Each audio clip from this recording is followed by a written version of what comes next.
Series 2, Patriarchs Moses and the Exodus, Part 7, The Tabernacle, God dwelling with his people. Exodus 25:8, KJV. And let them make me a sanctuary, that I may dwell among them. At Sinai, God not only gave his law but also revealed his desire to dwell in the midst of his people. The tabernacle, a tent made according to the heavenly pattern, became the place of God's presence. Every detail had meaning. From the Ark of the Covenant in the holiest place to the altar of sacrifice to the lampstand and table of showbread.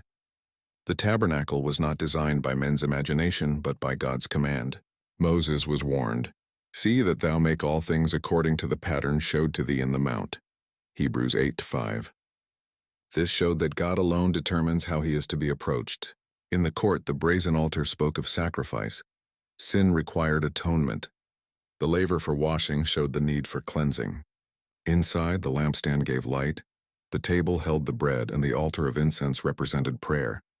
Beyond the veil was the ark, with the mercy seat overshadowed by cherubim where God's glory rested. Once a year, blood was sprinkled there on the Day of Atonement.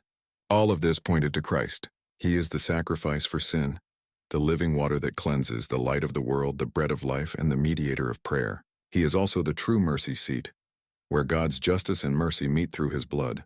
John 1:14 declares, "And the Word was made flesh and dwelt among us," and it literally tabernacled among us. The earthly tabernacle was a shadow. Christ is the reality. For Israel, the tabernacle meant that the holy God was not distant.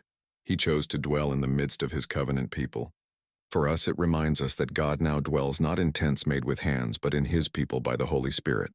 Paul wrote, "Ye are the temple of the living God," 2 Corinthians 6:16. The lesson is this: God desires to dwell with his people in holiness. The tabernacle was temporary, but Christ's presence is eternal.